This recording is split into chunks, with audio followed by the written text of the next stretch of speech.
시댁 식구들을 집에 들인 남편. 시어머니는 며느리 노릇을 강요했다. 나는 미소와 함께 시댁 식구들 모두가 경악할 만한 선물을 준비했다.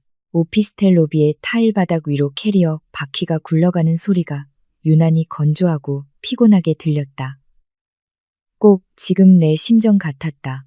한 달이 넘는 시간 동안 서울에서 진행된 수출입 프로젝트에 매달려 까다로운 거래처들을 상대하고 잦은 야간 비행에 시달린 끝에 내가 유일하게 갈망하는 것은 내 집의 푹신한 침대에 몸을 던지는 것뿐이었다. 내 이름은 박서연, 32살이다. 내 나이 또래 친구들은 보통 육아에 한창이지만 나는 여전히 부산에 있는 대기업에서 과장으로서의 입지를 다지기 위해 고군분투하고 있다. 남편의 이름은 강지훈.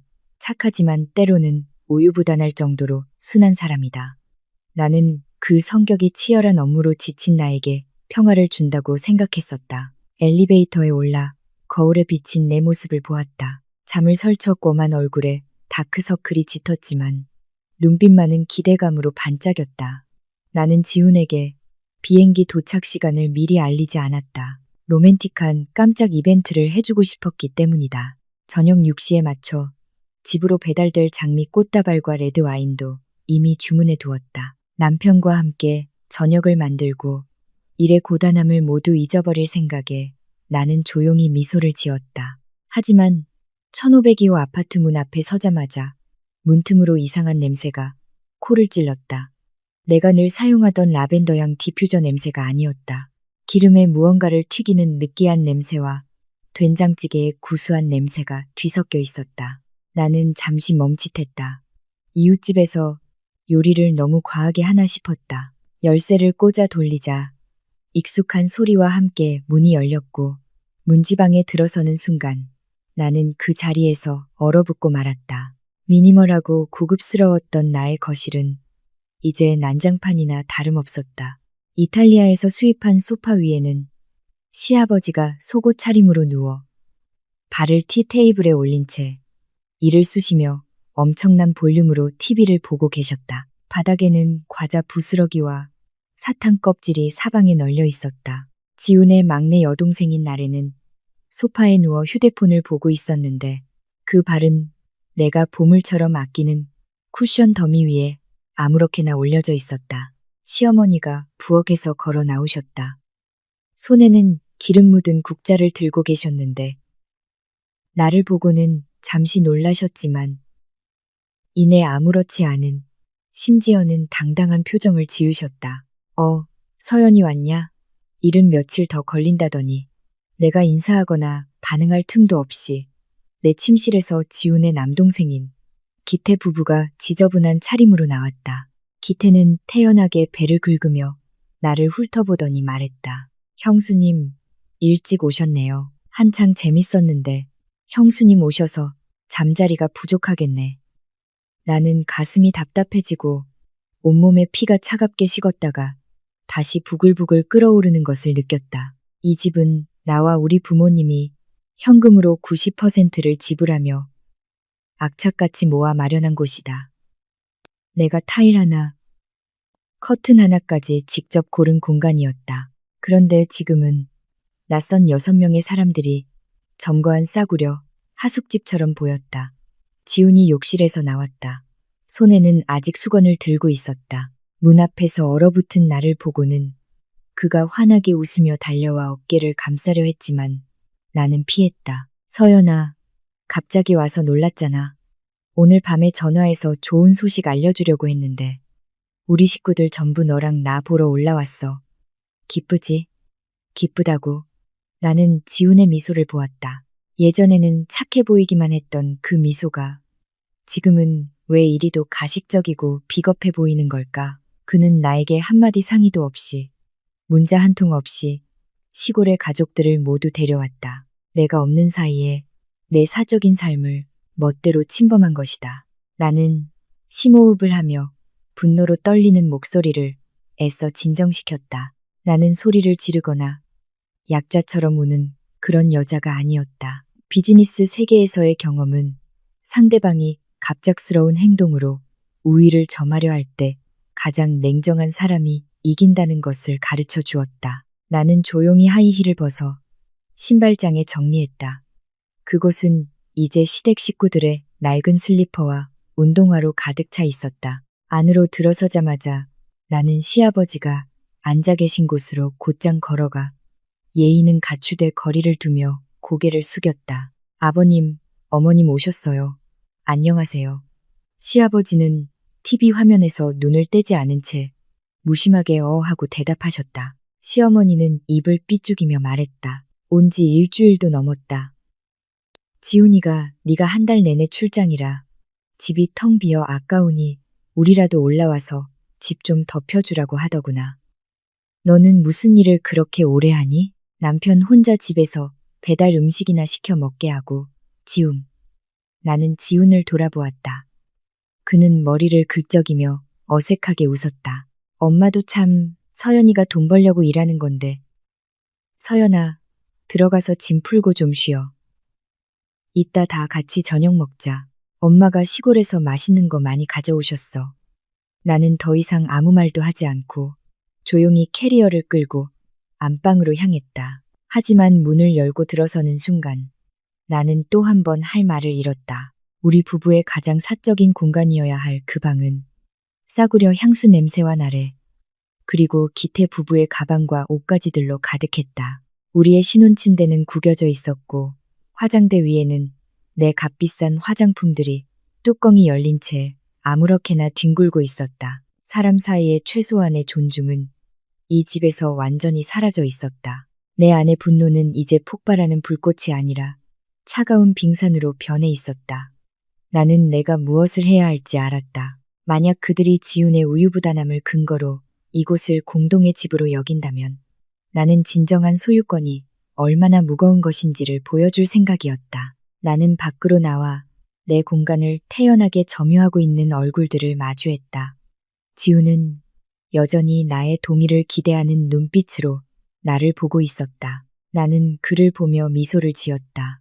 나중에야 그가 깨달았겠지만 그것은 무자비한 전쟁의 시작을 알리는 총성이었다. 좋아요. 다들 여기 계시니 함께 지내면 더 즐겁겠네요. 그런데 지훈 씨, 이건 정말 깜짝 선물인데요. 내일은 제가 당신과 모두에게 훨씬 더 큰 선물을 드릴게요. 시어머니는 그 말을 듣고 고개를 치켜들었다. 선물은 무슨?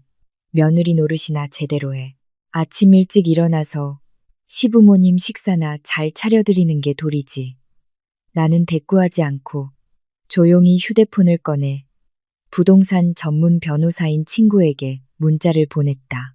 이 싸움은 말로만 하는 싸움이 아닐 것이다. 그날 오후 내내 나는 서재에 틀어박혀 있었다. 혼란스러운 상황을 보자마자 재빨리 문을 잠근 유일한 공간이었다. 두꺼운 나무 문 밖에서는 소음이 끊이지 않았다. 나래가 기태의 아내와 새로 산 옷 때문에 다투는 소리, 시어머니가 지훈에게 쓰레기를 버리라고 큰 소리로 지시하는 소리, 그리고 시아버지가 좋아하는 트로트 프로그램이 TV에서 계속 울려 퍼지는 소리가 들렸다. 이 고급 아파트는 30층에 위치해 한강이 보이는 멋진 전망을 자랑했다. 나는 이곳에 서서 서울의 야경을 볼 때마다 얼마나 자랑스러웠는지 모른다. 하지만 지금 내가 애지중지 가꾸던 장미 화분들이 가득했던 발코니는 시어머니가 기태의 속옷과 마늘, 양파를 널어놓는 공간으로 변해 있었다. 물을 주지 않아 시들어버린 화분들은 더러운 물통과 걸레들에게 자리를 내주었다. 저녁 식사 시간이 되자 지훈이 서재 문을 두드렸다. 서연아, 밥 먹으러 나와. 엄마가 다 차려놓고 너만 기다리고 계셔. 나는 문을 열고 밖으로 나갔다. 원래 4인용이었던 식탁에는 어디서 가져왔는지 모를 플라스틱 의자들이 추가로 놓여 있었다. 식탁 위에는 기름진 음식들이 가득했다. 얇게 썬 삼겹살 수육, 기름이 둥둥 뜬 김치찌개, 그리고 매콤한 깍두기가 놓여 있었다. 기태와 그의 아내는 이미 자리에 앉아 젓가락으로 반찬을 뒤적이고 있었다. 기태가 나를 보고 비꼬는 투로 말했다. 형수님은 서울 사람이라 이런 시골 음식 입에 안 맞으시죠? 그래도 어머니 음식 솜씨가 최고예요. 안 드시면 어머니 삐지실 텐데. 시어머니는 밥을 가득 담은 공기를 내 앞에 세게 내려놓았다. 먹어라. 맨날 일만 하니 얼굴이 그게 뭐니. 그러니 이 집안의 대를 이을 손주는 언제 낳을래. 지훈이가 장남인데 결혼한 지 몇 년이 지나도 소식이 없으니 나는 아무렇지 않게 젓가락을 들어 깍두기 한 조각을 집어 밥그릇에 올려놓았지만 먹지는 않았다. 나는 시어머니를 보며 여전히 예의 바른 말투로 말했다. 어머님, 아이는 하늘이 주시는 거라고 하잖아요. 그리고 저희 둘 다 너무 바쁘기도 하고요. 어머님과 식구들 올라오실 거였으면 지훈 씨한테 미리 알려달라고 할 걸 그랬어요. 그럼 가사도우미라도 불러서 깨끗하게 준비해 놓았을 텐데요. 시어머니는 입을 삐죽이며 나를 흘겨보았다. 준비는 무슨. 여긴 내 아들 집이야. 내가 오고 싶을 때 오는 거지. 그리고 식구가 몇 명이라고. 사람을 써서 돈을 낭비해. 내가 돈을 번다고 해도 아껴 쓸 줄 알아야지. 그렇게 펑펑 쓰다가는 금방 거덜나. 나래가 애교 섞인 목소리로 끼어들었다. 오빠가 그랬어요. 우리 그냥 여기서 지내면서 일 다니라고. 비싼 월세 낼 필요 없다고요. 이 집 넓어서 몇 명 더 살아도 괜찮다고 했죠. 오빠? 지우는 나를 애원하는 눈빛으로 쳐다보며 머뭇거리다 고개를 끄덕였다. 그게 우리 집에 거실도 있고 서연이 서재도 넓으니까 매트리스 하나 놓으면 되잖아. 가족끼리 어려운 때 돕고 사는 거지. 나는 젓가락을 내려놓고 지훈의 눈을 똑바로 쳐다보았다. 그는 내 시선을 피했다. 진실은 명백했다. 지훈은 단지 가족들을 잠시 머물게 한 것이 아니었다. 그는 내 자산을 이 무질서한 대가족의 영원한 쉼터로 만들 작정이었다. 식사 중에 기태는 태연하게 시골에서의 빚과 사업 실패, 그리고 서울에서 인생 역전을 하고 싶다는 희망에 대해 이야기했다. 그의 아내는 복도에 걸려있는 내 명품 가방이 예쁘다며 안 입는 옷이 있으면 자기에게 달라고 계속해서 말했다. 그들의 뻔뻔함은 나를 역겹게 했다. 작년에 부모님과 함께 이 집을 보러 왔을 때가 생각났다. 아버지는 내 손을 잡고 말씀하셨다. 딸아, 이건 내 재산이고 우리 가족 모두의 땀과 눈물이야. 내 몸 하나 누일 곳으로 소중히 지켜야 한다. 지훈과 결혼할 때 나는 사랑과 믿음으로 그의 이름을 등기부등본에 함께 올리는 것을 망설이지 않았다. 나는 그가 그것을 소중히 여길 것이라 생각했다. 하지만 그는 내 관용을 이용해 그의 가족들의 이기심을 채워주고 있었다. 식사 후 나는 기태가 아무렇지 않게 냉장고를 열어 내가 친정 부모님을 위해 사둔 고급 약과를 꺼내 먹는 것을 보았다. 그는 과자를 먹으며 포장지를 쓰레기통에 던졌다. 한마디 묻지도 않고 말이다. 나는 부엌문 앞에서 모든 것을 지켜보았지만 아무 말도 하지 않았다. 분노는 이제 구체적인 행동 계획으로 바뀌어 있었다. 그날 밤 침대에 누워있을 때 지훈이 슬그머니 다가와 나를 만지려고 했다. 나는 그의 손을 밀어내며 차갑게 말했다. 피곤해. 내일 처리할 일이 많아서 일찍 자야겠어. 서연아, 왜 그래? 식구들 와서 좋은데. 왜 그렇게 차갑게 굴어? 좀 좁긴 하겠지만 며칠 지나면 익숙해질 거야. 부모님도 연세가 많으시잖아. 효도하고 싶어. 효도는 당신이 하는 거지. 내 인내심을 담보로 하는 게 아니야. 지우는 한숨을 쉬며 벽 쪽으로 돌아 누웠다. 그는 이해하지 못하거나 혹은 이해하고 싶지 않은 듯했다. 내 인내심은 이미 바닥났다는 것을. 그날 밤 나는 뜬 눈으로 밤을 새웠다. 컴퓨터를 켜고 집을 처음 구매했을 때부터의 모든 은행 거래 내역을 검토했다. 숫자는 거짓말을 하지 않았다. 그것은 내 것을 되찾기 위한 가장 날카로운 무기가 될 것이다. 나는 또한 시어머니의 모욕적인 말과 기태의 막무가내식 행동이 담긴 대화들을 몰래 녹음했다. 수집된 모든 증거는 나를 이 진흙탕에서 벗어나게 해줄 계단이었다. 내일 아침 첫 햇살이 창문을 비출 때 시댁 식구들의 1502호에서의 삶은 더 이상 행복한 가족 상봉의 꿈이 아닐 것이다. 나는 내 친절에도 한계가 있으며 내 주권은 침해할 수 없다는 것을 그들에게 똑똑히 알려줄 것이다. 다음 날 이른 아침. 집은 새벽 5시부터 시끄러웠다. 부엌을 오가는 시어머니의 발소리, 그릇이 덜그럭거리는 소리, 그리고 나래에게 시장에 가라고 소리치는 목소리가 들렸다. 나는 잠을 설쳐 머리가 무거웠지만 정신은 놀라울 정도로 맑았다. 방에서 나오니 지훈이 식탁에 앉아 급하게 컵라면을 먹고 있었다. 그는 나를 보며 어젯밤에 미안한 기색을 띄었지만 이내 신이 난 표정으로 바뀌었다. 서연아, 일어났어? 어머니가 이따가 온 가족 먹을 김치찌개 끓이신대. 출근 준비하는 거야? 나는 고개를 끄덕이고 부엌으로 들어가 설탕 없는 블랙커피 한 잔을 따랐다. 시어머니는 나를 보더니 하던 일을 멈추고 퉁명스럽게 말했다. 예, 네가 과장이라니 아는 사람도 많겠구나. 우리 기태가 일자리를 찾고 있는데 내 회사에 자리 하나 없니? 경비든 배달이든 상관없으니 월급만 꼬박꼬박 나오면 된다. 거실에서 기태의 목소리가 들려왔다. 형수님, 저는 그런 막일은 안 해요. 최소한 팀장이나 관리직은 돼야 폼이 나죠. 나는 쓰디 쓴 커피를 한 모금 마시고 태연하게 대답했다. 어머님, 저희 회사는 채용 기준이 까다로워서요. 학력과 경력이 필요해요. 기태 씨도 정식 절차에 따라 이력서를 내면 합격하면 인사팀에서 연락이 갈 거예요. 시어머니의 얼굴이 즉시 굳어졌다. 말이라고 하는 거니 형수가 돼서 시동생 하나 못 챙겨주면 그게 가족이야. 내가 그 회사 사장이라도 되니 절차는 무슨 절차? 나는 논쟁하지 않고 지훈을 보며 미소 지었다. 봤죠? 다들 올라오신 지 얼마 안 됐는데 벌써부터 계획이 많으시네요.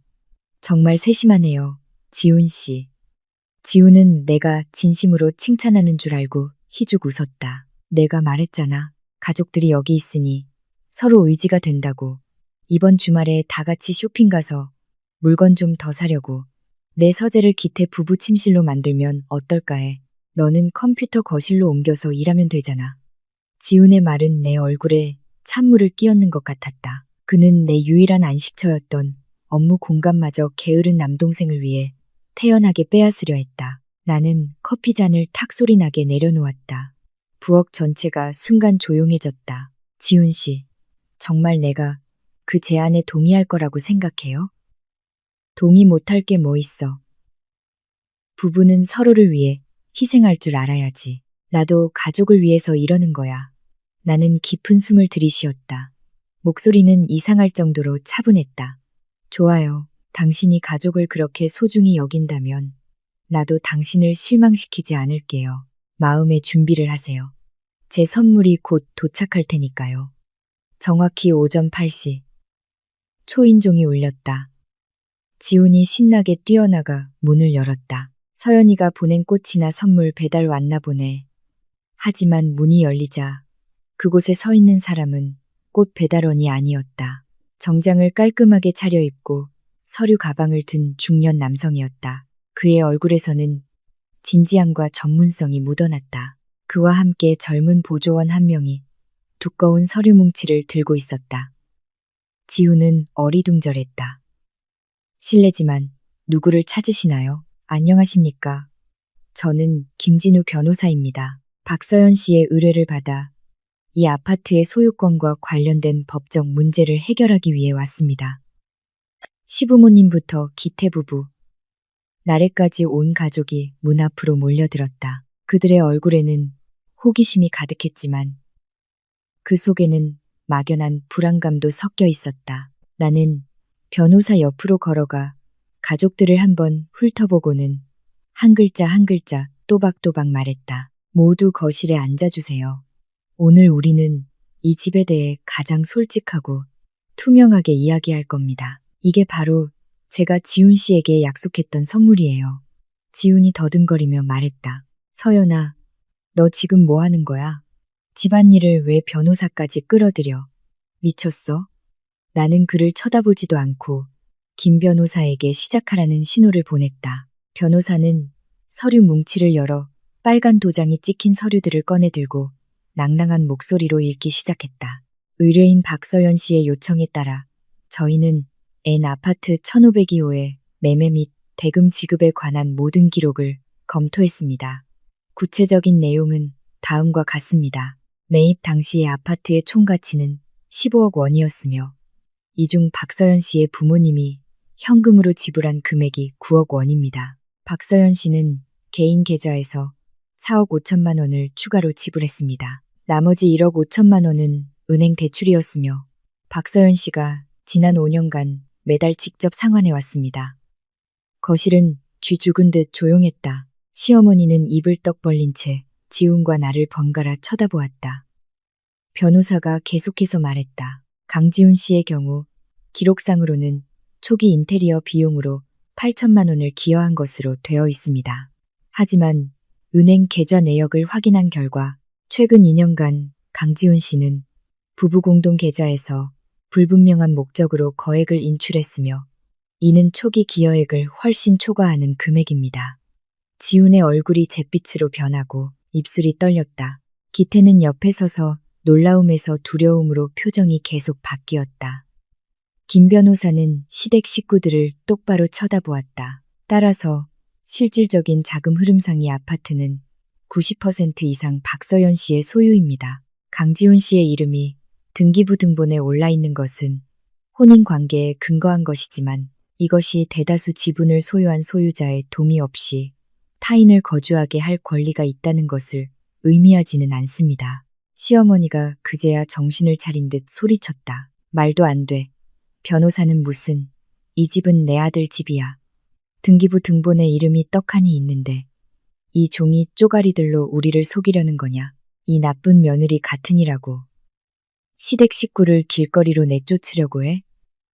나는 조금도 흔들리지 않고 시어머니를 쳐다보았다. 누구도 속이지 않았어요. 모든 숫자는 은행 기록으로 증명됩니다. 지훈 씨 체면을 생각해서 너무 오랫동안 침묵했어요. 하지만 그 침묵이 오히려 모두에게 제가 이 집에서 얹혀 사는 사람인 것처럼 착각하게 만들었네요. 기태가 달려들어 변호사의 손에 있는 서류를 빼앗으려 했지만 보조원이 막아섰다. 그는 소리쳤다. 협박하지 마. 우리 형 이름이 등기부 등본에 있으니 형한테 권리가 있어. 당신이 누굴 내쫓을 권리는 없다고. 나는 차가운 미소를 지었다. 기태 씨, 법을 잘 모르시네요.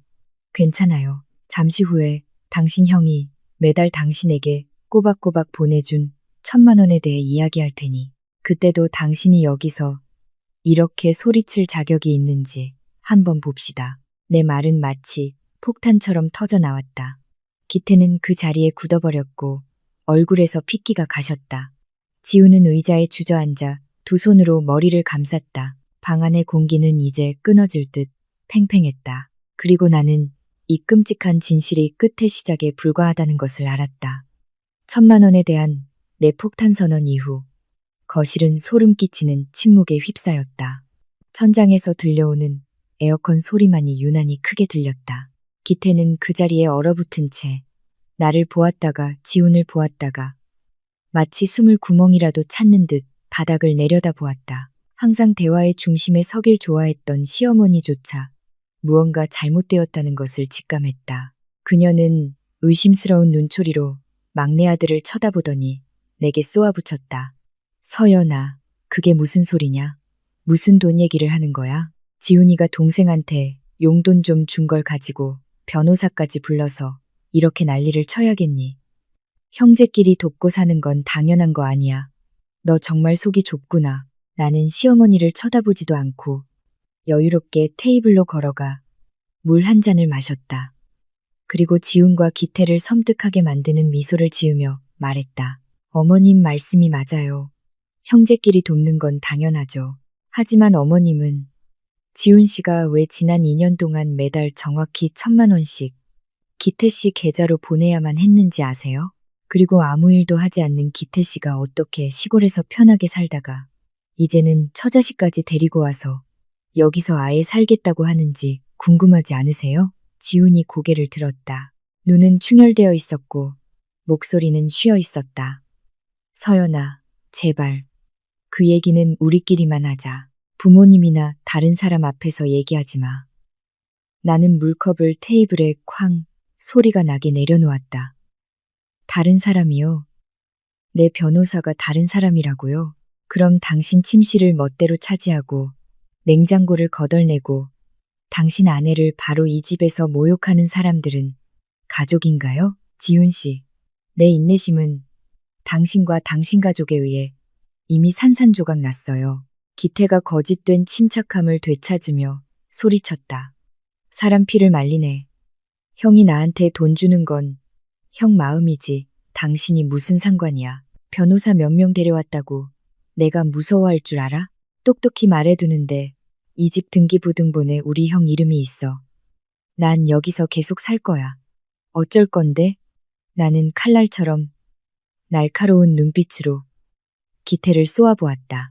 마음대로 해요. 하지만 기억해도 모든 은행 거래에는 기록과 흔적이 남아. 그리고 내가 당신들에게 줄 선물은 이 집 소유권 서류 몇 장으로 끝나지 않을 거라는 것도 알아도 계속 그렇게 나와봐. 내가 뭘 할 수 있는지 보여줄 테니. 시어머니는 아들이 밀리는 것을 보자 나를 향해 다시 욕설을 퍼부으려 했지만 갑자기 시아버지가 입을 열었다. 그는 집에서 가장 말이 없는 분으로 지금까지 조용히 상황을 지켜보고만 있었다. 그가 헛기침을 하자 분위기가 가라앉았다. 다들 그만해. 서연아, 똑바로 얘기해봐라. 이게 어떻게 된 일이냐. 나는 유일하게 존중심이 남아있던 시아버지를 보았다. 아버님과 어머님을 곤란하게 만들고 싶지 않아요. 하지만 이 집은 저와 저희 부모님의 피와 땀이 담긴 곳이에요. 제 목소리를 낼 수 없는 난민 수용소처럼 변하는 걸 더는 지켜볼 수 없었어요. 그리고 기태 씨와 지훈 씨에 관해서는 돈 문제보다 더 어두운 일들이 부모님 몰래 벌어지고 있었어요. 나는 말을 마치고 김 변호사를 향해 가볍게 고개를 끄덕였다. 변호사님, 오늘 와주셔서 감사합니다. 다음 단계는 전화로 상의드리겠습니다. 김 변호사는 서류를 정리하고 정중하게 인사한 뒤 떠났다. 방 안에는 혼란스러운 생각에 잠긴 7명만 남았다. 나는 시계를 보았다. 정확히 오전 8시 30분이었다. 이제 출근해야겠네요. 다들 집에서 잘 생각해 보세요. 다시 한번 말씀드리지만 변호사를 통해 현재 상황을 모두 기록해 두었습니다. 이 집에 있는 물건 중 하나라도 손상되거나 없어지면 법적으로 정확하게 책임을 묻겠습니다. 나는 등을 돌려 방으로 들어가 가방을 챙겨 들고 당당하게 문을 나섰다. 지훈의 얼굴에 역력한 당혹감은 돌아보지도 않았다.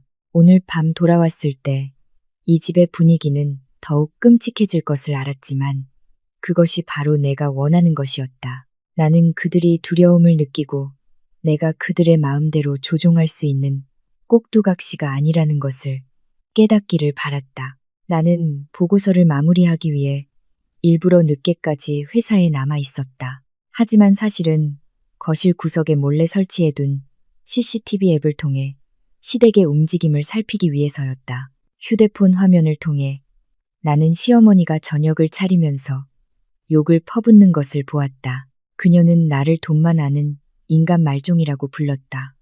그리고는 지훈에게 아내에게 꼼짝 못하는 한심한 놈이라고 소리쳤다. 기태는 아침의 당당함은 온데간데 없이 구석에 앉아 긴장된 표정으로 누군가에게 계속 문자를 보내고 있었다. 기태의 아내는 문제의 심각성을 아직 깨닫지 못한 듯 태연하게 TV 장식장 서랍을 뒤지고 있었다. 저녁 8시 나는 집에 들어섰다. 풍경은 여전했지만 음식 냄새는 더욱 역하고 불쾌했다. 시어머니는 나를 보고도 인사조차 하지 않았다. 그녀는 식탁 한가운데 앉아 짜디짠 생선조림 접시를 손가락으로 가리켰다. 왔냐? 와서 밥이나 먹어. 이 집이 아직 내 마음대로 할 수 있는 곳인 줄 알아. 내가 내 시아버지랑 다 얘기했다. 이 집을 네가 더 많이 냈다고 해도 지훈이 이름이 버젓이 있는데 우린 절대 안 나가. 능력 있으면 경찰 불러서 우리를 잡아 가보시지. 나는 조용히 가방을 내려놓고 플라스틱 의자를 끌어다 그녀의 맞은편에 앉았다. 밥은 먹지 않고 식탁을 한번 훑어본 뒤 말했다. 어머님, 이렇게 짜게 드시면 아버님 혈압에 좋지 않아요. 그리고 말씀드렸듯이 저는 경찰이 아니라 변호사를 불렀어요. 변호사는 훨씬 더 신사적으로 일 처리를 하죠. 기태가 갑자기 끼어들었다. 목소리는 도전적이었지만 귀는 약간 붉어져 있었다. 형수님, 사람 겁주지 마세요. 이 집 차지하려고 우리를 겁줘서 내쫓으려는 속셈인 거 다 알아요. 당신이 뭔데? 당신은 그냥 며느리일 뿐이야. 이 집의 결정권은 남자에게 있다고. 지훈이 형, 뭐라도 말 좀 해봐. 지훈이 애원하는 눈빛으로 나를 쳐다보며 떨리는 목소리로 말했다. 서연아, 제발 그만하면 안 될까? 그냥 다 같이 잘 지내고 싶었을 뿐이야. 기태도 잘못한 거 알고 있어. 내일부터 일자리 알아볼 거야. 너한테 더는 폐 안 끼칠게. 나는 실소를 터뜨렸다. 잘못을 안다고요? 기태 씨가 무슨 잘못을 아는데요? 당신에게 매달 1,000만 원씩 뜯어간 잘못?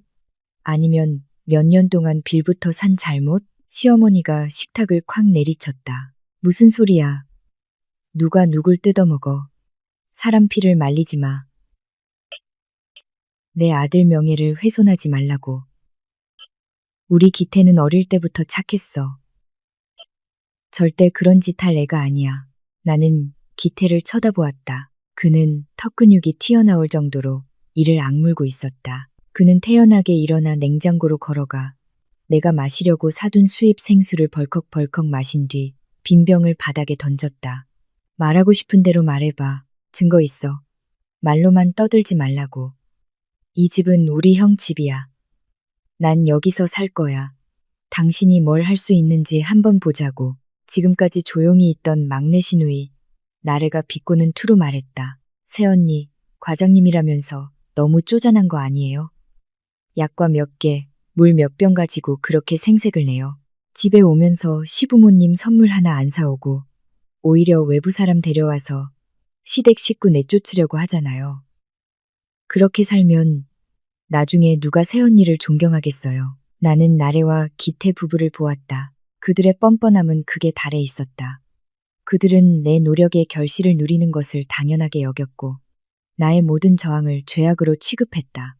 좋아요. 다들 이렇게 화목하게 저녁 식사를 하고 싶으시다면 마음대로 하세요.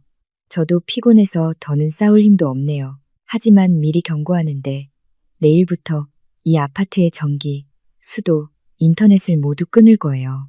제가 서비스 계약자이니 일시 중단할 권리가 있어요. 어둠 속에서 화목한 시간을 마음껏 즐기세요. 말을 마친 나는 자리에서 일어나 곧장 방으로 향했다. 등 뒤로 시어머니의 고함 소리와 그릇이 바닥에 던져져 깨지는 소리가 들렸지만 나는 신경 쓰지 않았다. 서재 문을 굳게 잠그고 컴퓨터를 켰다. 나는 그 1,000만 원 뒤에 숨겨진 진짜 이유를 밝혀내야만 했다. 단순히 형제간의 도움이 아니라고 확신했다. 기태는 게으르지만 지훈에게서 뭔가 아주 큰 약점을 잡지 않고서는 2년 동안 그를 조종할 만큼 영리하지는 않았다. 다음 날 아침 나는 약속대로 행동했다. 출근하기 전 스마트폰 앱을 이용해 아파트의 전기와 수도 시스템을 모두 잠갔다. 이것이 큰 파장을 일으킬 것을 알았지만 질서를 바로잡기 위해서는 어쩔 수 없었다. 이 집은 내 집이고 주인을 존중하지 않는 자는 누구도 이 집을 누릴 자격이 없었다. 회사에 도착한 지 1시간 만에 휴대폰이 쉴 새 없이 울렸다. 지훈, 시어머니, 그리고 나래의 번호였다. 나는 받지 않았다. 점심때쯤 지훈이 땀을 뻘뻘 흘리며 헝클어진 모습으로 내 사무실로 뛰어왔다. 서연아, 너 정말 너무하는 거 아니야? 어머니가 아버지 죽 끓여드리다가 전기랑 물이 다 끊겼어. 온 식구가 지금 어쩔 줄 몰라 하고 아버지는 혈압까지 오르셨다고. 너 우리 식구 다 죽일 셈이야. 나는 태연하게 글을 올려다보며 키보드를 계속 쳤다. 어젯밤에 경고했잖아요. 다들 이 집을 공동의 집으로 여긴다면 공동의 책임도 져야죠. 이번 달공과금이 미납돼서 절약 차원에서 끊었어요. 돈이 있으면 당신이 직접 새 서비스를 신청하면 되잖아요. 등기부등본에 당신 이름도 있잖아요. 안 그래요? 지우는 말문이 막혔다. 그는 서비스를 다시 신청하려면 기존 계약자의 동의가 필요하거나 복잡한 절차를 거쳐야 한다는 것을 잘 알고 있었다. 그리고 그에게는 그럴 시간도 지식도 없었다. 너도 알잖아. 나 돈 없는 거. 월급은 매달 너한테 다 줬는데 무슨 돈이 있어. 아, 당신 월급을 나한테 줬다는 건 기억하나 보네요. 그럼 기태 씨한테 매달 보낸 1,000만 원은 하늘에서 떨어졌나요? 지훈 씨, 나를 바보로 생각하지 마요. 그 돈은 어디서 났어요? 지훈의 얼굴이 창백해졌다. 그는 주위를 둘러보며 누가 듣고 있는지 살피더니 목소리를 낮췄다. 내가 부업을 좀 했어. 그만 좀 파헤쳐. 지금 당장 전기랑 수도 다시 연결해줘. 아버지가 정말 편찮으시단 말이야. 나는 자리에서 일어나 서류를 가방에 챙겼다. 좋아요. 다시 연결해 줄게요. 단, 조건이 하나 있어요. 당신 가족들 전부 내 침실과 서재에서 당장 짐 빼세요. 앞으로 7일 동안 그들이 머물 수 있는 곳은 거실뿐이에요. 7일 후에도 나가지 않으면 더 강력한 조치를 취할 거예요. 지우는 마치 처음 보는 사람처럼 낯선 눈빛으로 나를 쳐다보았다. 그는 예전의 순종적인 아내가 이렇게 돌변했다는 것을 믿을 수 없는 듯 했다. 서연아, 너 정말 잔인하다. 그들은 내 가족이란 말이야. 당신 가족이지. 내 채권자는 아니에요. 선택해요. 거실로 나가든가 아니면 오늘 밤에도 다 같이 촛불 켜고 씻지도 말고 지내든가. 지우는 분한 듯 돌아갔다. 나는 그가 굴복할 것을 알았다. 그는 원래부터 골치 아픈 일을 싫어하는 사람이었으니까. 그날 오후 집에 돌아왔을 때 전기와 수도는 다시 연결되어 있었다. 집은 이상할 정도로 조용했다. 나래와 기태 부부의 짐은 거실 한가운데 어지럽게 쌓여 있었다. 시어머니는 바닥에 주저앉아 옷을 개키며 계속해서 무언가 중얼거리며 욕을 했다. 그녀는 내가 돌아온 것을 보고는 길게 흥소리를 냈다. 이 악독한 며느리 같으니라고. 하늘이 무섭지도 않냐. 시부모를 거실 바닥에서 자게 하다니. 이게 사람이 할 짓이야. 나는 대꾸하지 않고 곧장 내 침실로 들어갔다. 그들이 사용했던 침대 시트를 전부 벗겨내 세탁기에 넣고 가장 강력한 세제 모드로 돌렸다. 화장대와 수납장을 의료용 알코올로 깨끗이 닦았다. 내 사적인 공간에서 그들의 흔적을 완전히 지워버려야 했다. 정리를 하던 중 거실에서 다투는 소리가 들렸다. 기태가 소리치고 있었다. 형은 바보야. 저 여자는 형을 개만도 못하게 취급하잖아. 형 돈다. 저 여자한테 갖다 바치니까 지금 우리 가족이 이 꼴을 당하는 거 아니야? 형이 못하면 내가 하겠어. 나는 문 뒤에 서서 한마디 한마디를 귀 기울여 들었다. 기태는 평정심을 잃고 있었다. 그는 돈이 필요했고 나의 존재가 그의 매달 수입원을 막고 있었다. 나는 휴대폰을 꺼내 오후에 받았던 낯선 번호의 문자를 다시 확인했다. 매월 5일 1,000만 원 지출 내역을 확인해 보세요. 결제 내용은 신용카드 대금 상환. 당신 남편 협박당하고 있습니다. 심장이 빠르게 뛰었다. 이 익명의 제보자는 누구일까? 그리고 어떻게 우리 집안 사정을 이렇게 잘 알고 있을까? 나는 창밖을 내다보았다. 도시는 이미 불빛으로 가득했다. 이 싸움은 내가 생각했던 것보다 훨씬 더 복잡해지고 있었다. 단순히 집을 되찾는 문제가 아니었다. 지훈이 오랫동안 숨겨온 끔찍한 진실을 파헤치는 일이기도 했다. 그날 밤 나는 침실 문을 굳게 잠갔다. 지훈이 몇 번 문을 두드렸지만 열어주지 않았다. 진실을 밝혀내기 전까지는 그 우유부단한 얼굴을 단 1분도 더 보고 싶지 않았다. 나는 서재 책상에 앉아 컴퓨터를 켜고 거의 확인하지 않았던 부부, 공동 명의의 은행 계좌에 접속했다. 지훈을 믿었기 때문이었다. 2년 전 거래 내역부터 거슬러 올라갔다. 낯선 문자의 내용대로 매월 5일이나 6일이 되면 1,000만 원이 이체된 기록이 있었다. 이체 내용은 공과금 납부, 친구에게 갚는 돈 등 모호하거나 아예 아무것도 적혀 있지 않은 경우도 있었다. 나는 수출입 과장으로서의 데이터 분석 능력을 발휘해 통계표를 만들었다.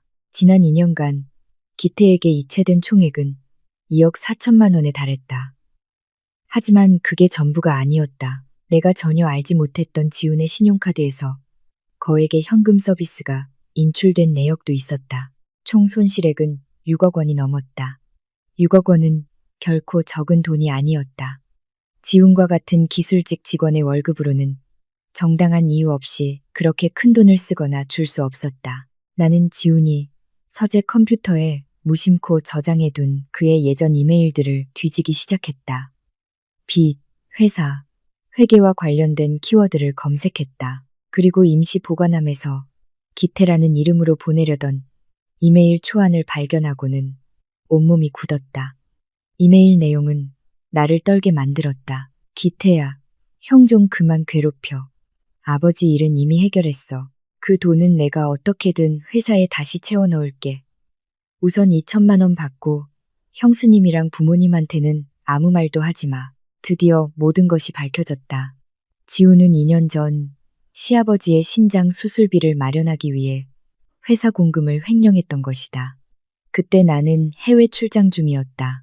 지훈은 자신의 비상금으로 해결했다고 말했고 나는 조금의 의심도 없이 그를 믿었다. 하지만 그의 파렴치한 동생 기태가 형의 범죄 증거를 손에 넣고 그것을 빌미로 몇 년 동안 형을 협박해 돈을 뜯어냈던 것이다. 진실은 내 뺨을 세차게 후려치는 것 같았다. 나는 지훈의 어리석고 부정직함에 분노했고 동시에 아버지의 고통을 이용해 친형의 피를 빨아먹는 기태에게 역겨움을 느꼈다. 그리고 시댁 식구들 모두 그들은 안부를 묻기 위해 온 것이 아니라 지훈이라는, 아니 정확히는 나의 피와 땀이라는 금광에 계속해서 빌붙기 위해 온 것이었다. 나는 컴퓨터를 끄고 발코니로 나갔다. 한강에서 불어오는 밤바람은 차가웠지만 내 마음만큼 차갑지는 않았다. 문틈으로 거실을 내려다보니 6명의 사람들이 바닥과 소파에 아무렇게나 누워 자고 있었다. 그들은 초라해 보였지만 동시에 무서웠다. 나는 내가 무엇을 해야 할지 알았다. 지훈이 계속 협박당하게 내버려 둘 수는 없었다. 그것은 내 가족의 돈이고 미래 내 아이들의 돈이었기 때문이다. 하지만 기태가 그렇게 활개치게 둘 수도 없었다. 나는 이 문제를 완전히 끝내고 이 기생충 같은 무리를 내 인생에서 합법적이고 철저하게 몰아낼 계획이 필요했다. 내일 아침 나는 일찍 출근하지 않을 것이다. 나의 훌륭한 남편과 제대로 된 대화를 나눠야 했다. 오전 7시 나는 깔끔한 오피스룩 차림으로 거실에 나섰다. 시댁 식구들은 여전히 잠에 취해 있었다. 시어머니는 나를 보고 입안에서 무언가 중얼거리더니 곧장 화장실로 들어갔다. 기태는 여전히 소파에 길게 누워 배를 긁으며 나를 총알이라도 쏠 듯한 눈빛으로 쳐다봤다. 나는 아무 말 없이 차를 한 주전자 우연의 식탁에 앉았다. 정확히 7시 30분 초인종이 다시 울렸다. 이번에는 김 변호사 혼자가 아니었다. 그는 키가 크고 전문적으로 보이는 두 남자와 함께였다. 욕실에서 나오던 지우는 이 광경을 보고는 허둥지둥했다. 서연아, 또 무슨 짓이야? 내가 해결한다고 했잖아. 나는 그를 쳐다보며 얼음장처럼 차가운 목소리로 말했다. 당신이 뭘 해결했는데요? 동생한테 매달 협박당하면서 돈 주는 거? 아니면 당신 가족들이 우리 집을 쓰레기장으로 만드는 거? 지우는 말문이 막혔다. 얼굴이 하얗게 질렸다가 파랗게 그리고 보라색으로 변했다. 그는 기태 쪽을 쳐다보았다. 기태 역시 얼굴이 창백해져 있었다. 김 변호사가 앞으로 나서며 새로운 서류 뭉치를 테이블 위에 올려놓았다. 강지훈 씨와 가족분들께 오늘 저는 단지 부동산 소유권 문제로 온 것이 아닙니다. 박서연 씨께서 공동계좌에서 발생한 불분명한 지출에 대한 공식적인 조사를 요청하셨음을 알려드립니다. 저희는 강지훈 씨가 동생 강기태 씨에게 불법적으로 자금을 이체한 것에 대한 모든 은행 명세서와 증거를 확보했습니다. 화장실에서 나온 시어머니가 소리쳤다. 당신들이 뭔데 조사를 해. 내 아들 돈을 누구한테 주든 그건 걔 마음이지.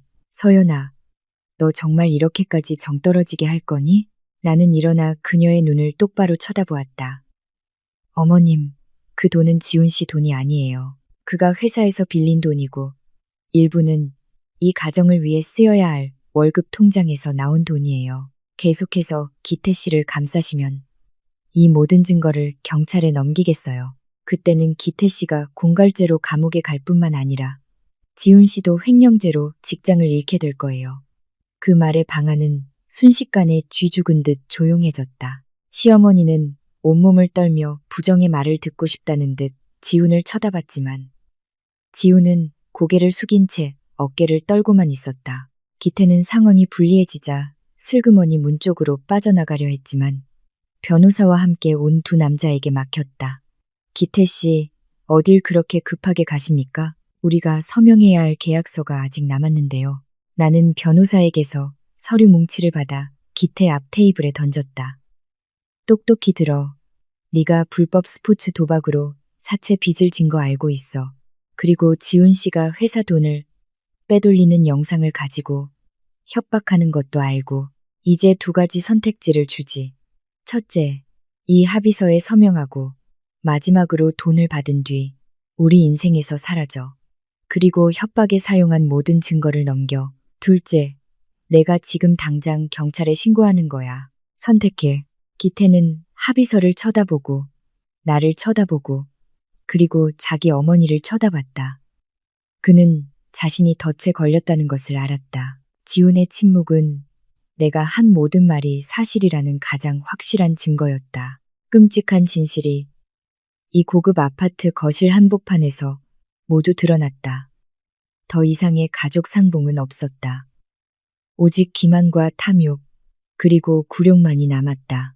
나는 이 사람들을 보며 가련하면서도 증오스러웠다. 그리고 지금이 바로 내 인생을 되찾기 위해 가장 단호하게 행동해야 할 때라는 것을 알았다. 거실의 공기는 긴장감으로 빽빽했다. 김 변호사는 서류 가방에서 빨간 도장이 찍힌 문서를 여유롭게 꺼냈다. 그는 안경을 고쳤으며 나래와 기태 아내의 남은 수군거림을 끊어버리는 권위 있는 목소리로 말했다.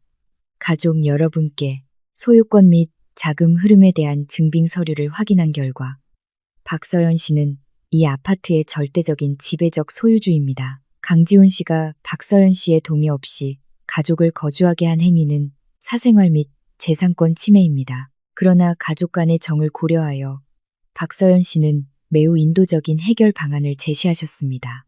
아까 경찰이라는 말에 충격을 받은 시어머니는 더 이상 소리칠 기력도 없이 어지럽게 널린 옷가지 더미 옆에 주저앉아 창백한 얼굴을 하고 있었다. 김 변호사는 계속해서 통지서를 읽었다. 첫째, 시부모님 두 분께는 건강과 연세를 고려하여 7일간의 휴식 및 짐을 정리하여 고향으로 돌아가실 시간을 드립니다. 모든 교통비와 여비는 박서연 씨가 부담합니다.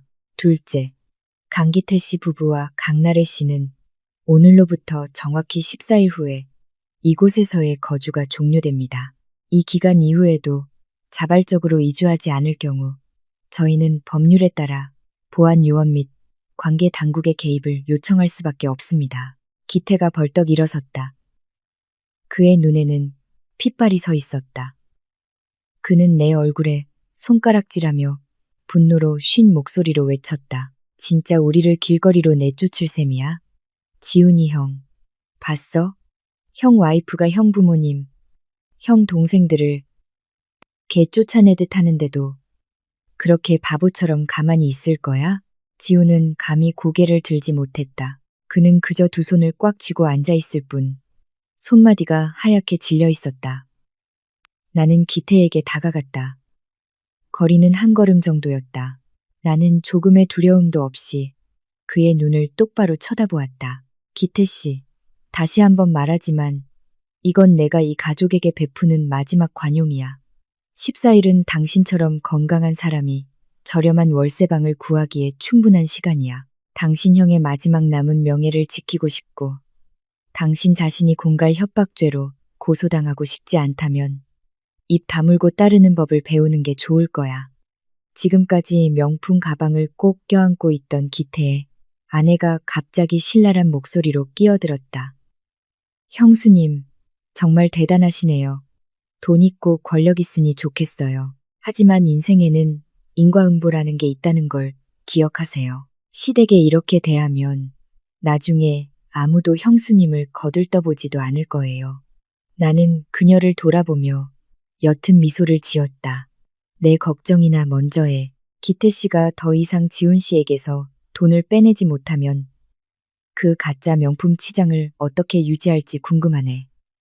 자, 이제 변호사님과 함께 현재 재산 목록을 확인해 주시죠. 여러분이 떠날 때 이 집의 귀중품들이 함께 사라지는 건 원치 않으니까요.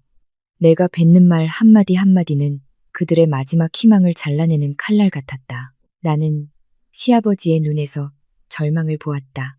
그는 조용히 일어나 한숨과 굴욕감만을 남긴 채 발코니 쪽으로 걸어갔다. 첫 번째 법적 싸움에서는 내가 이겼다. 하지만 나는 기태 같은 인간이 맛있는 먹잇감을 눈앞에서 놓치고 쉽게 포기할 리 없다는 것을 알았다. 퇴거 명령이 내려진 후 3일 동안 1500이호는 냉전터나 다름없었다. 시어머니는 단식과 눈물, 작전을 썼다. 그녀는 거실 한가운데에 드러누워 누가 물어도 대답하지 않고 간간히 불효한 며느리 때문에 자기 팔자가 기구하다고 소리쳤다. 날에는 일부러 그릇을 깨거나 화장실 물을 틀어놓고 나오는 식으로 노골적인 반항을 시작했다. 상황이 극에 달한 것은 나흘째 되던 날 저녁이었다. 내가 퇴근하고 돌아오자 기태가 입구를 막고 서 있었다. 그의 손에는 지훈이 언제 몰래 건네주었는지 모를 등기부등본 복사본이 들려 있었다. 그는 내 얼굴 앞에 그 종이를 흔들며 의기양양하고 뻔뻔하게 웃었다. 서연 씨, 변호사 좀 불렀다고 내가 겁먹을 줄 알아요? 아는 사람한테 물어봤는데 이 집 등기부등본에 우리 형 이름이 있으면 형한테 소유권 절반이 있다는 뜻이래요. 형이 우리더러 살아도 된다고 했는데 당신이 무슨 권리로 쫓아내요? 당신이 현금 90%를 냈다는 그깟 논리로 사람 속이려 들지 마요. 서류상으로는 우리 형도 집주인이라고요. 나는 태연하게 장갑을 벗으며 그를 동정하는 눈빛으로 쳐다봤다. 기태 씨, 하나만 알고 둘은 모르는군요. 맞아요.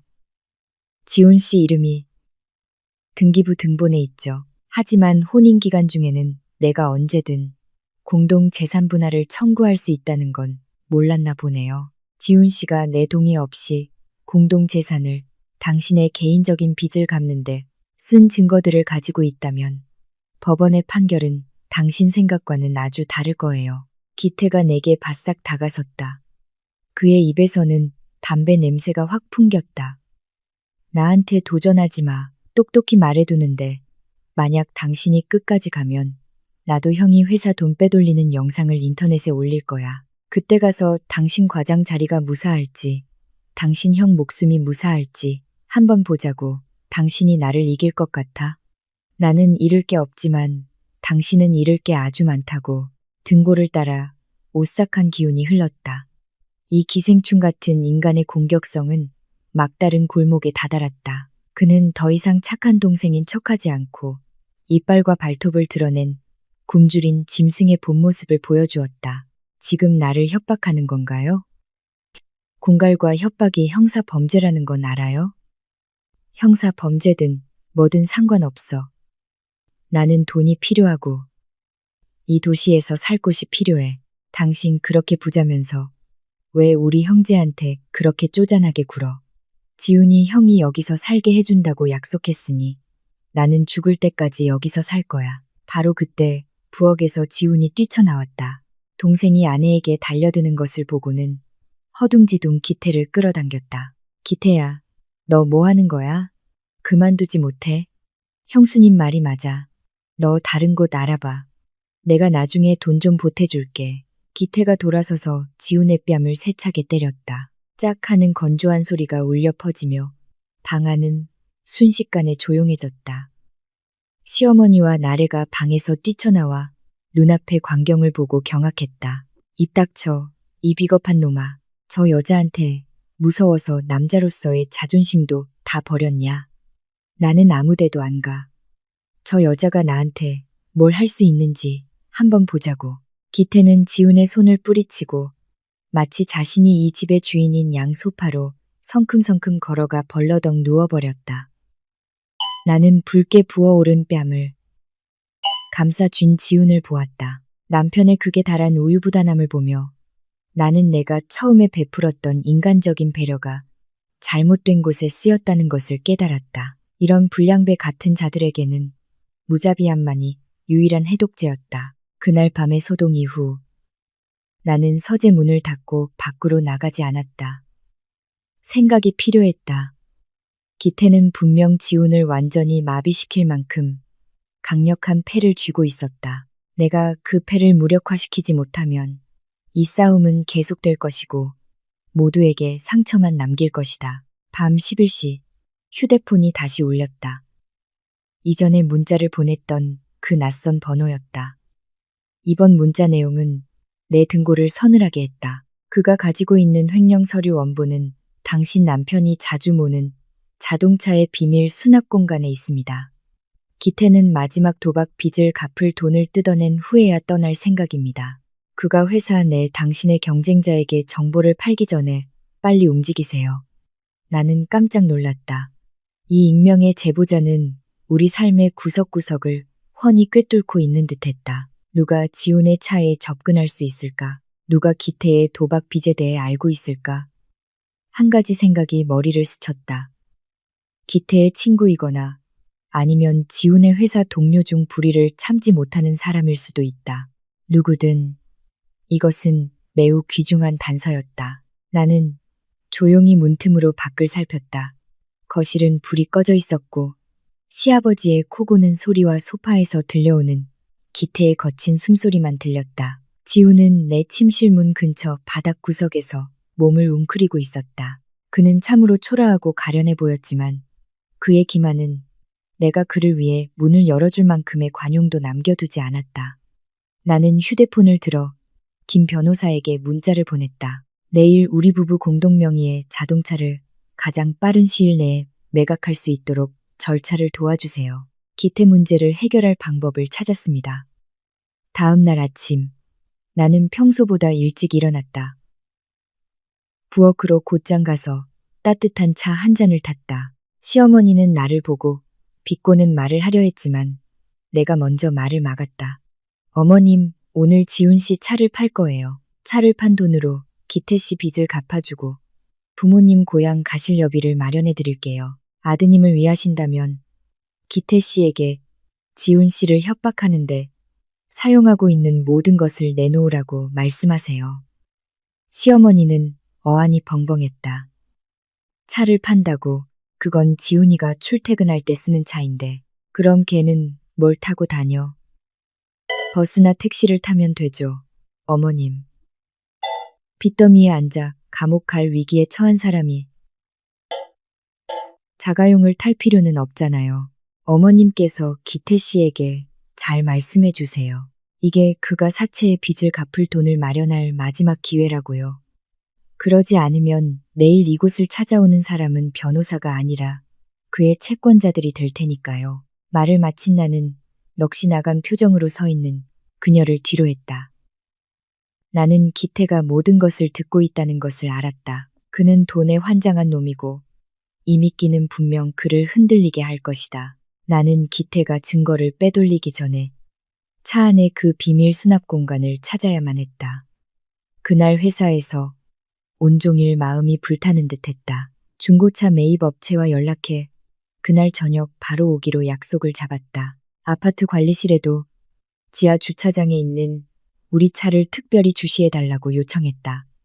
모든 것이 마지막 흥정을 위해 준비되었다. 나는 더 이상 참고 견디는 아내가 아니었다. 나는 이제 게임의 법칙을 쥐고 있는 사람이었다. 익명의 제보자가 제공한 정보에 대한 확신을 얻기 위해 나는 지훈 자신으로부터 확실한 증거를 얻어야 했다. 그날 점심, 나는 중요한 서류를 집에 두고 왔다는 핑계로 집으로 돌아갔다. 그때 시댁 식구들은 모두 외곽에 있는 친척의 제사에 가고 없었고 아프다고 핑계를 댄 지훈만이 집에 남아 있었다. 지훈은 거실 바닥에서 깊은 잠에 빠져 있었고 손에는 휴대폰을 꼭 쥔 채였다. 아마도 양쪽에서 받는 압박감에 완전히 지쳐버린 듯했다. 나는 조심스럽게 다가갔다. 심장이 쿵쾅거렸다. 남편에게 이런 은밀한 짓을 하게 될 줄은 꿈에도 몰랐다. 나는 그가 깊이 잠든 틈을 타 그의 지문으로 휴대폰 잠금을 해제했다. 곧바로 은행 앱에 들어갔다. 숫자는 내가 예상했던 대로였다. 하지만 나를 더 충격에 빠뜨린 것은 삭제된 메시지함에 남아있는 대화 내용이었다. 기태는 계속해서 지훈의 서명이 담긴 회계 서류 사진을 보내며 협박하고 있었다. 이번 달 하루라도 늦으면 이거 서연 씨랑 내 부장한테 보낸다. 나는 재빨리 내 휴대폰으로 그 메시지들을 모두 촬영했다.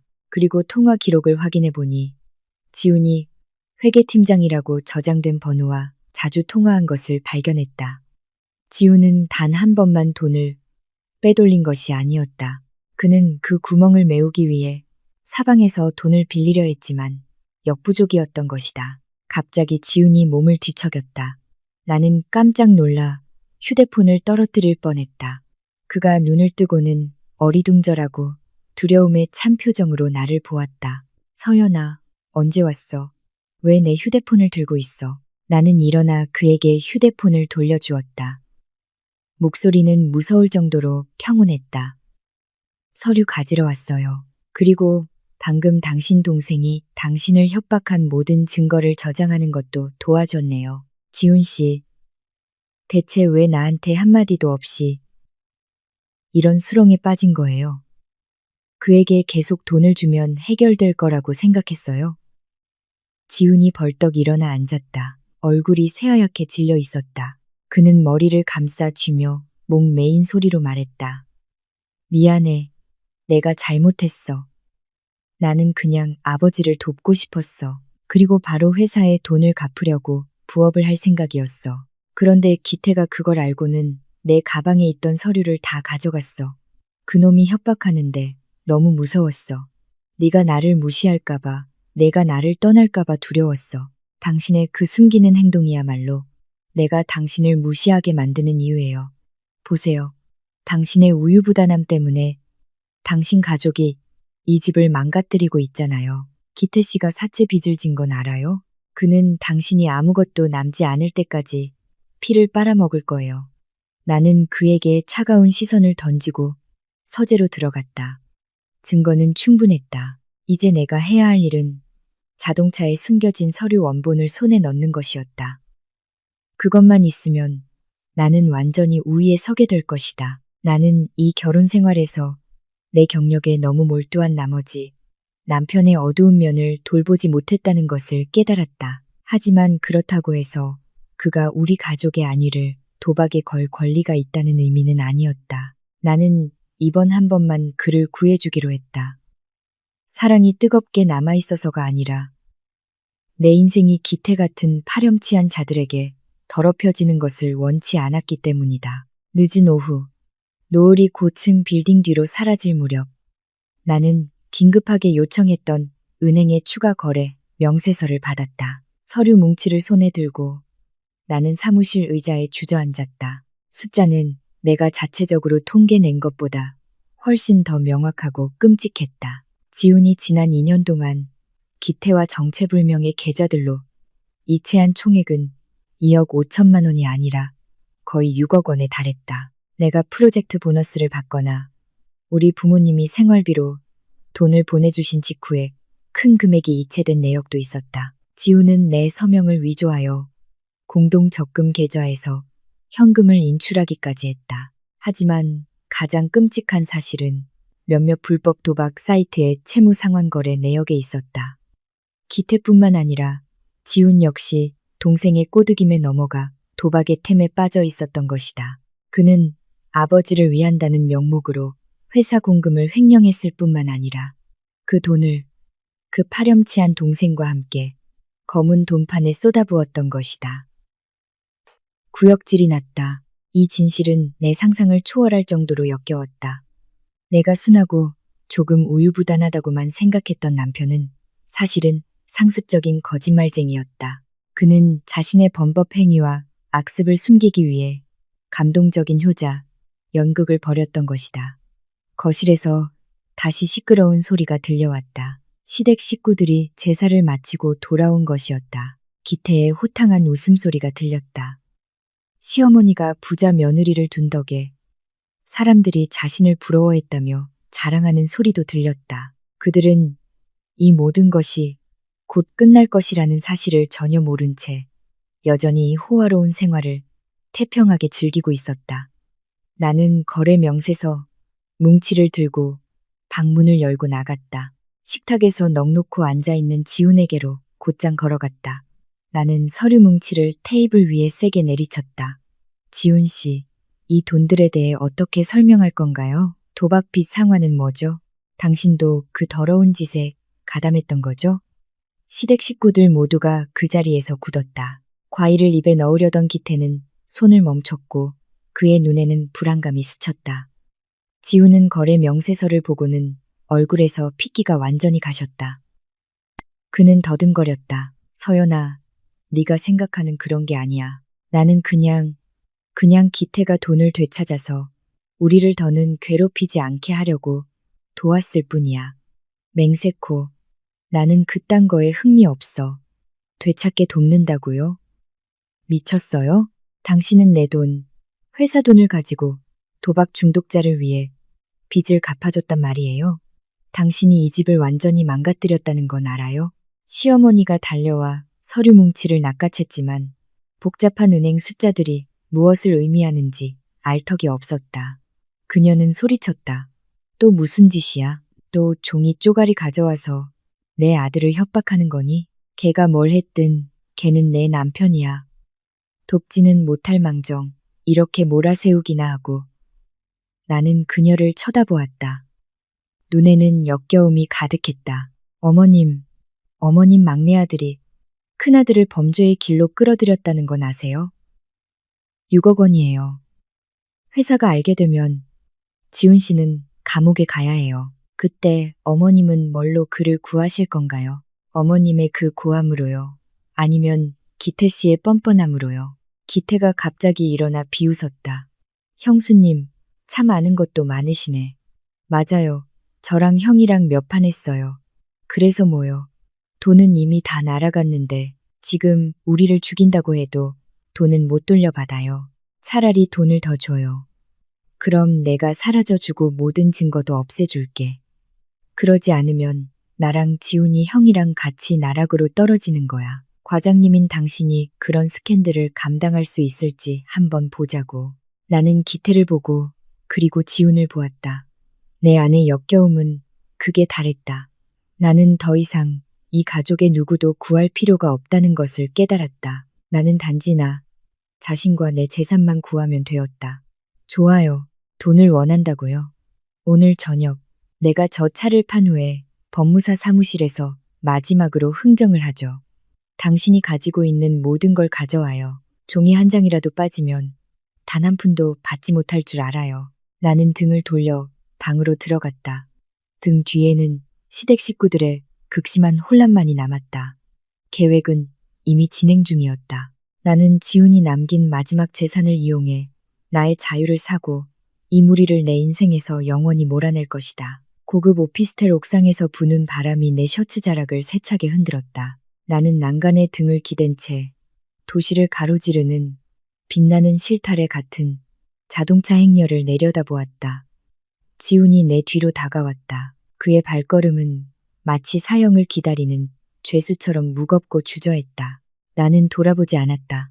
내 목소리는 바람에 흩어졌지만 그가 한 글자 한 글자 똑똑히 들을 수 있을 만큼은 선명했다. 거기서요. 더 가까이 오지 마요.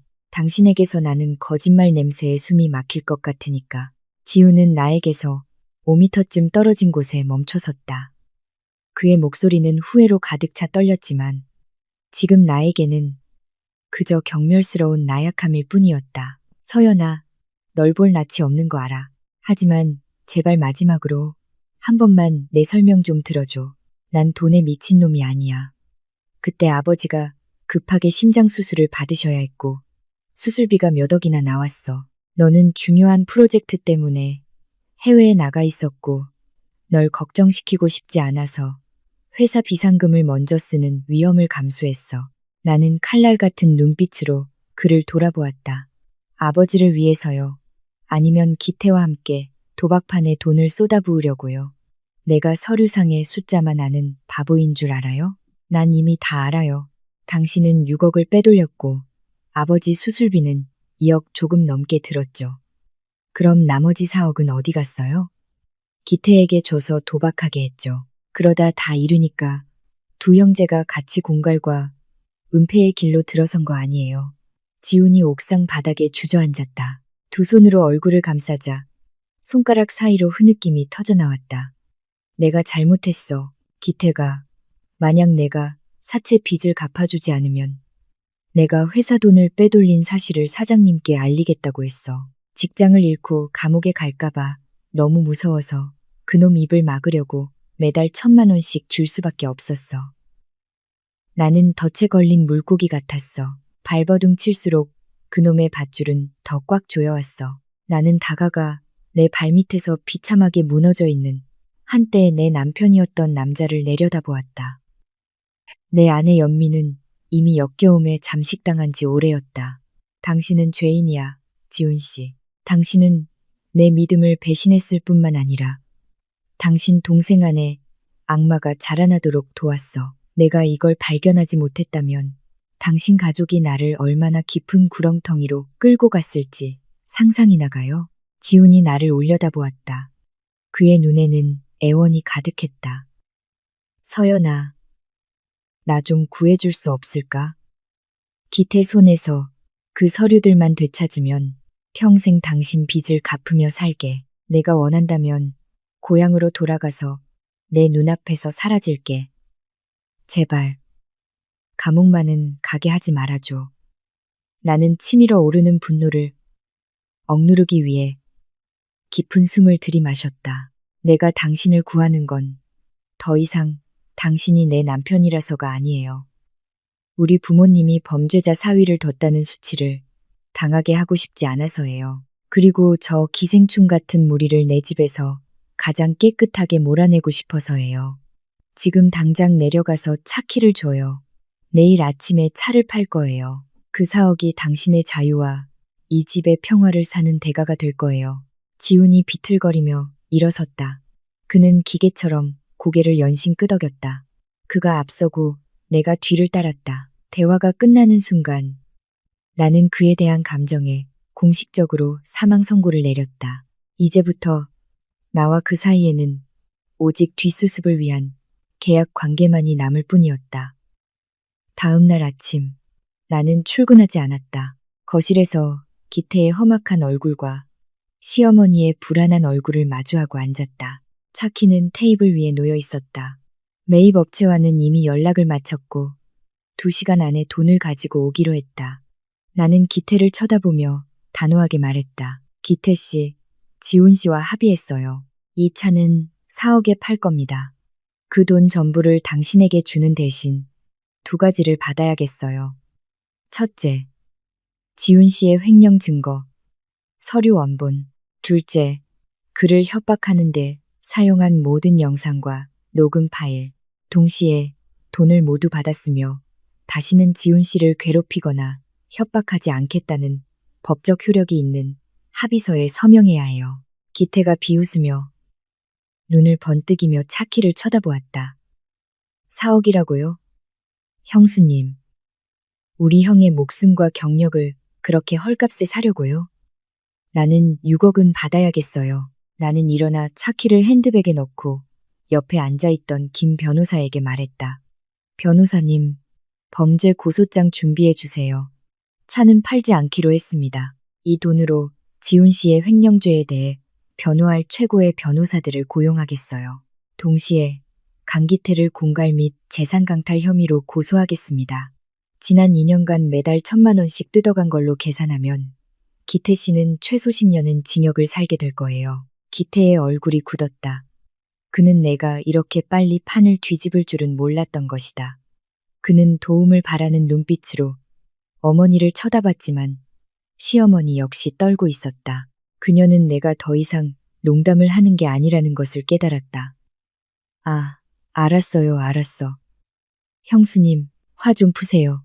4억이면 4억. 나도 우리 형 잘 되라고 그런 거예요. 돈 줘요. 그럼 서류 드릴게. 나는 차갑게 말을 끊었다. 여기서 돈을 줄 일은 없어요. 우리는 법무사 사무실로 갈 겁니다. 변호사와 법무사의 입회하에 당신은 서류를 넘기고 서명하고 돈을 받을 거예요. 나는 당신의 어떤 말도 믿지 않아요. 나는 지훈을 쳐다보았다. 그는 문가에 서서 안도감과 굴욕감이 뒤섞인 표정을 짓고 있었다. 나의 죄인 구출 계획은 마지막 단계에 접어들고 있었다. 나는 이 쓰레기를 돈으로 치울 것이다. 하지만 그 돈은 내 피땀이 아니라 바로 죄를 지은 자 자신의 것으로 시댁 식구들이 분주하게 짐을 챙기기 시작했다. 그들은 이 거래가 끝나면 더 이상 이곳에 머물 방법이 없다는 것을 알았다. 기태의 탐욕은 나의 단호함에 굴복했다. 하지만 나는 그 같은 인간은 입을 영원히 막기 위해 철저한 법적 계약이 필요하다는 것을 알았다. 우리가 법무사 사무실로 떠나기 직전 기태의 휴대폰이 미친 듯이 울렸다. 그는 화면을 보고는 얼굴이 새하얗게 질려 허둥지둥 발코니로 달려가 전화를 받았다. 나는 김 변호사에게 눈짓을 보냈다. 몇 분 후 기태가 극심한 공포에 질린 얼굴로 돌아왔다. 서연 씨, 돈이 더 필요해요.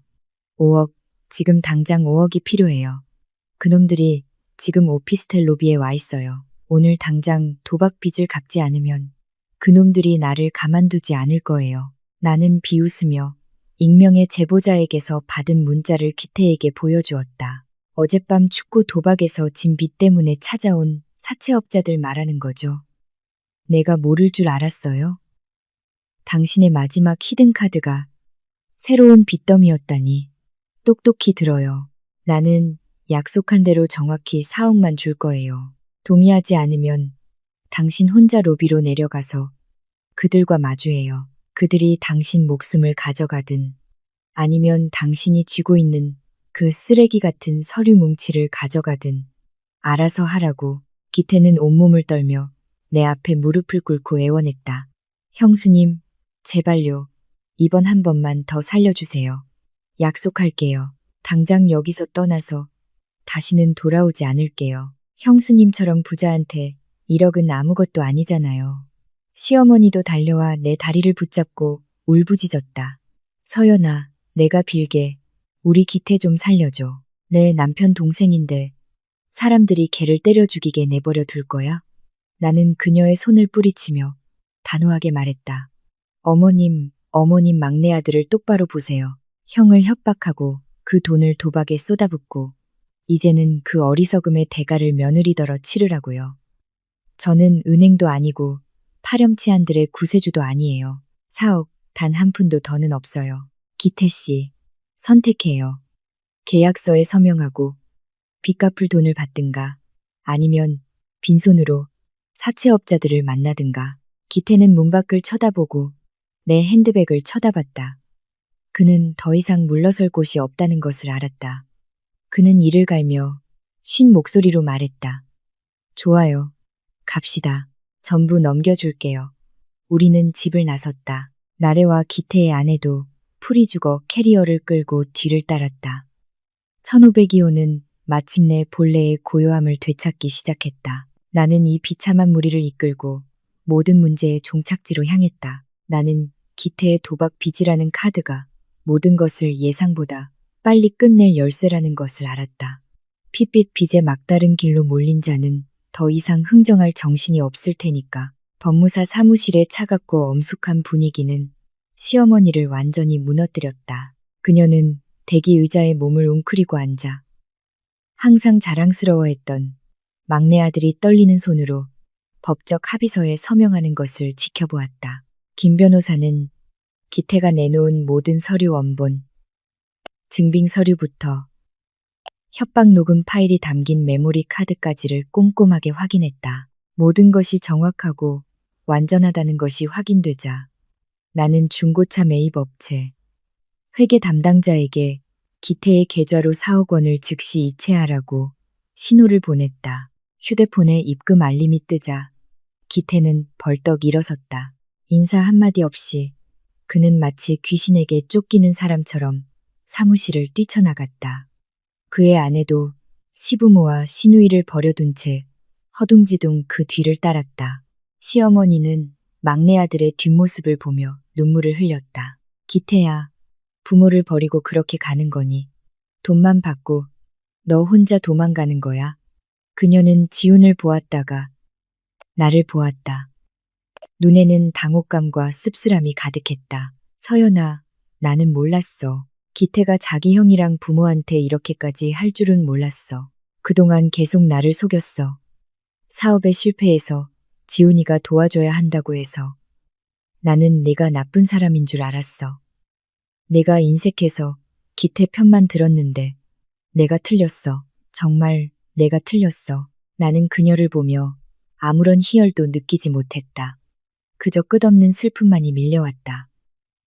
그녀의 붕괴는 잘못된 교육과 맹목적인 편애가 낳은 필연적인 결과였다. 어머님, 제가 여러 번 말씀드렸지만 어머님은 믿지 않으셨어요.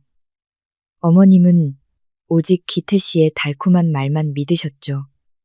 이제 보세요.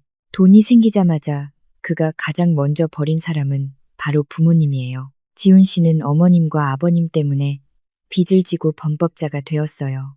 그런데 어머님은 기태 씨 편에 서서 그리고 저를 괴롭혔어요. 지금까지 침묵하던 시아버지가 다가와 시어머니를 부축했다. 그의 목소리는 쉬었지만 단호했다.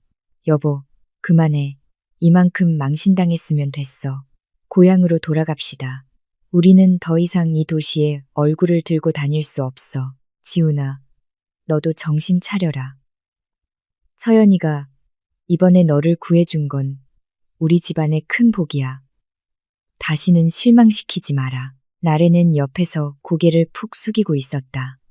예전에 도도하고 비꼬던 모습은 온데간데 없었다. 그녀는 조용히 부모님의 캐리어를 끌었다. 시댁 식구들은 그날 저녁 마지막 고향 가는 버스를 타기 위해 동서울 터미널을 향해 쓸쓸히 법무사 사무실을 나섰다. 서울의 화려한 고급 오피스텔은 이제 그들에게 굴욕적인 악몽으로만 남았다. 기태와의 거래는 끝났지만 나에게는 아직 이곳에서 해야 할 일이 남아 있었다.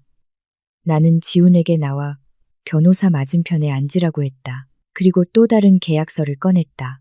어젯밤 내가 신중하게 준비한 계약서였다. 지훈 씨, 이것은 혼인 기간 중 재산 분할 및 재정 관리에 관한 합의서예요.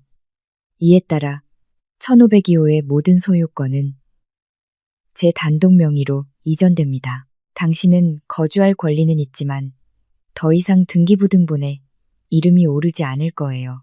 이것이 당신이 공동계좌에서 빼돌려 나에게 손해를 입힌 6억 원에 대한 대가예요. 지훈은 서류를 보며 떨리는 손으로 펜을 잡았다.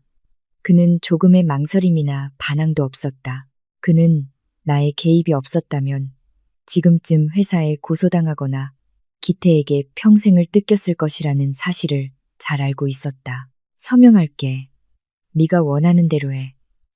나는 내 것 어떤 것에도 이름을 올릴 자격이 없어. 김 변호사가 지훈의 서명을 확인하고 도장을 찍어 법적 절차를 마무리했다. 나는 계약서를 손에 들고 거대한 짐을 내려놓은 듯한 해방감을 느꼈다. 나의 자유, 나의 재산은 이제 법적으로 보호받게 되었다. 한 가지 더 있어요. 이제부터 당신의 모든 은행 카드와 계좌 비밀번호는 내가 관리할 거예요. 매달 정해진 생활비만 지급할 거고요. 당신은 처음부터 다시 시작해서 월급으로 그 6억 원의 빚을 나에게 갚아나가야 해요. 동의하나요? 지훈이 고개를 끄덕였다. 그의 목소리는 아주 작았다.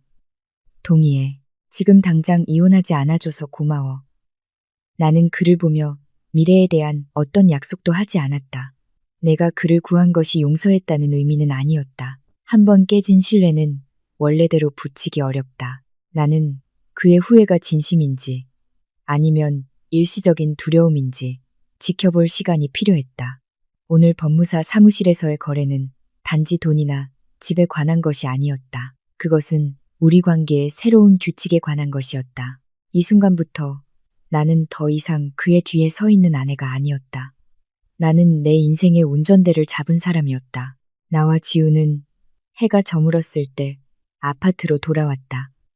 집은 텅 비어 있었고 시댁 식구들이 떠나기 전에 남긴 쓰레기 더미만이 남아 있었다.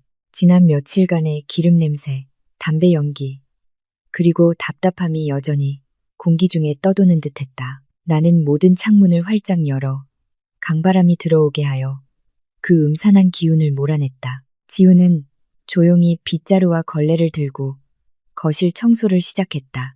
그는 한마디 불평 없이 꼼꼼하고 조용하게 일했다.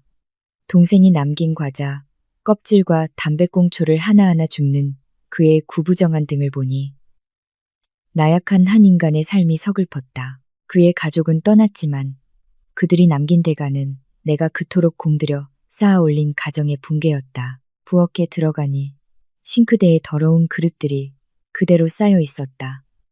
내가 손을 대려고 하자 지훈이 재빨리 와서 막았다. 내가 할게. 너는 들어가서 쉬어. 며칠 동안 너무 힘들었잖아. 나는 손을 놓고 안방으로 들어갔다. 침대는 이미 내가 새하얀 침구로 바꿔놓았다. 나는 침대에 쓰러지듯 누워 지쳐버린 몸을 느꼈다. 휴대폰을 보니 낯선 번호로부터 마지막 문자가 와 있었다. 평화를 되찾으신 것을 축하합니다.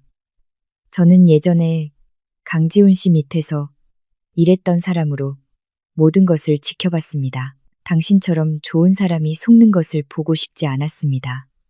이제 더는 연락할 필요가 없겠지요. 나는 미소를 지으며 짧은 감사의 답장을 보내고 대화 내용을 삭제했다. 이 세상에는 여전히 좋은 사람들 혹은 적어도 공정한 사람들이 있었다. 시댁 식구들의 굴욕적인 퇴장은 탐욕과 이기심에 대한 비싼 교훈이었다. 그들은 이 집의 주인처럼 들어왔다가 죄인처럼 떠나갔다. 밖의 서울은 여전히 활기찼지만 이 아파트 안에서는 질서가 다시 세워졌다. 나는 다시는 누구도 이 공간을 침범하게 내버려 두지 않을 것이다. 내일은 인테리어 업체를 불러 벽지를 새로 바르고 커튼을 교체하고 새로운 화분 몇 개를 들여놓을 것이다. 나는 지난 14일간의 폭풍 같았던 기억을 완전히 지워버리고 싶었다. 시댁 식구들이 떠난 지 일주일이 지났다. 이제 1500이 내가 원했던 대로 깨끗하고 향기로워졌다. 발코니의 장미 화분들은 시들었던 날들을 뒤로하고 다시 새싹을 틔우기 시작했다. 지우는 여전히 꼬박꼬박 출근했고 저녁에는 조용히 집을 청소하고 요리를 했다. 그는 이제 아무리 사소한 일이라도 멋대로 결정하지 못했다. 오늘 아침은 주말이었다. 나는 식탁에 앉아 커피를 마시며 개인 재정 명세서를 다시 보고 있었다. 지훈이 다가와 내 앞에 봉투 하나를 내려놓았다. 서연아, 이거 이번 달 내 월급 전부야. 네가 정해준 대로 교통비랑 점심값은 뺐어. 빚 갚는데 보태. 나는 봉투를 확인하지 않고 바로 서랍에 넣었다. 알았어요. 앉아요. 이 집의 새로운 생활 규칙에 대해 이야기할 필요가 있으니까요. 지훈이 내 맞은편에 공손하게 앉았다. 나는 그의 눈을 똑바로 쳐다보며 명확하고 차분하게 말했다. 첫째, 이 집은 내 개인 재산이고 당신은 내 동의하에 거주하는 거예요. 둘째, 당신 가족 중 누구라도 이곳에 오고 싶다면 최소 일주일 전에 내 허락을 받아야 하고 이틀 이상 머물 수 없어요. 셋째, 집안의 모든 큰 지출은 나를 통해야 해요. 이 중 하나라도 어기면 나는 더 이상의 논의 없이 즉시 이혼 소송을 제기할 거예요. 지훈이 연신 고개를 끄덕였다. 알겠어. 전적으로 동의해. 다시는 그런 일이 없도록 할게. 그리고 고향에 계신 부모님과 기태 씨 문제. 부모님께 매달 용돈 보내는 걸 막지는 않겠어요. 하지만 그 돈은 당신 생활비에서 나가야지. 공동 생활비에서 나갈 수는 없어요. 그리고 기태 씨, 만약 그가 또 돈을 요구하며 찾아온다면 법적으로 당신 혼자 해결하세요. 나는 다시는 그를 구하기 위해 단 한 푼도 쓰지 않을 거예요. 기억할게. 이미 그놈이랑은 연락 끊었어. 나는 일어나 발코니로 나가 도시를 바라보았다. 이 결혼이 앞으로 어떻게 될지는 알 수 없었다. 하지만 적어도 지금 나는 내 인생의 주인이었다. 나는 더 이상 일만 하고 맹목적으로 믿는 여자가 아니었다. 나는 이성과 법으로 나 자신을 지키는 법을 배웠다. 집은 다시 고요해졌고 강바람이 시원하게 불어왔다. 나는 깊은 숨을 들이마셨다.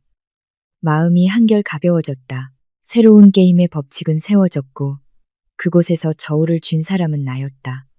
내 인생은 이제부터 오직 나만이 결정할 것이다. 어떤 반항이나 거짓말도 더 이상 이 공간에 발붙일 수 없을 것이다. 나는 장미 꽃잎에 내려앉은 찬란한 황금빛 햇살을 보며 미소 지었다. 새로운 시작이었다.